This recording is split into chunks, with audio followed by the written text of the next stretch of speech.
113 verse 15, kung ako yung inibig, tatagaling ang aking mga utos. Amen. Genesis 1:1 ng pasimula nilikha ng Diyos ng langit at lupa. 1 Corinthians 10:31, kaya't kung kayo'y nangangain man o umiinom man, gawin o ano man ang inyong ginagawa, gawin niyo ito lahat sa kaluluhati ng Diyos. Hebreo 13:8, si Kristo ang siyang kahapon, bukas, magpakailanman. Amen.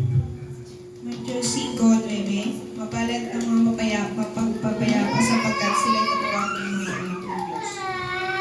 Amen.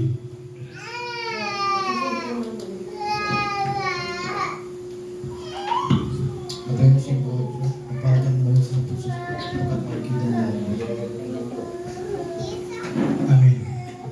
Ecclesiastes 12:13, ito ang wakas ng bagay. Lahat ay narinig, ito ay matakot sa Diyos, sundin mo ang kanyang mga utos, sapagkat ito ang buong katungkulan ng tao. Pagpalain po ang salita natin, mahal na Panginoon, at binibig ko po ang panalangin sa ating preachery, sa kanya po ang pagtrabaho.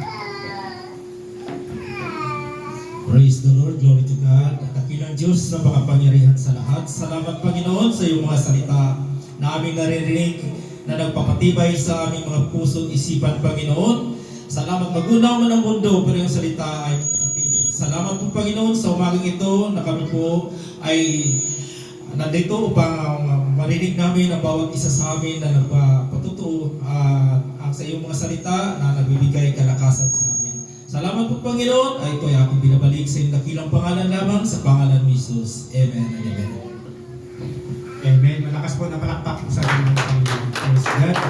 God bless you, preachery, sa panalangin. Tayo po ay narito na sa pagpapahayag ng kabutihan, yung mga naranasan natin sa loob ng isang linggo na tayo po ay iningatan ng Diyos, pinagpala, ginabayan, mga minamahal ko mga kapatid. I-help po natin sa pulpito upang maging kalakasan po ng ating pananampalataya, ng ating mga kapatiran, habang po tayo nag-aantay sa pagbabalik po ng ating mahal na Panginoon. Praise God, hallelujah. At binibigay ko po pagkataon sa ating Brother Roy, sa kanya po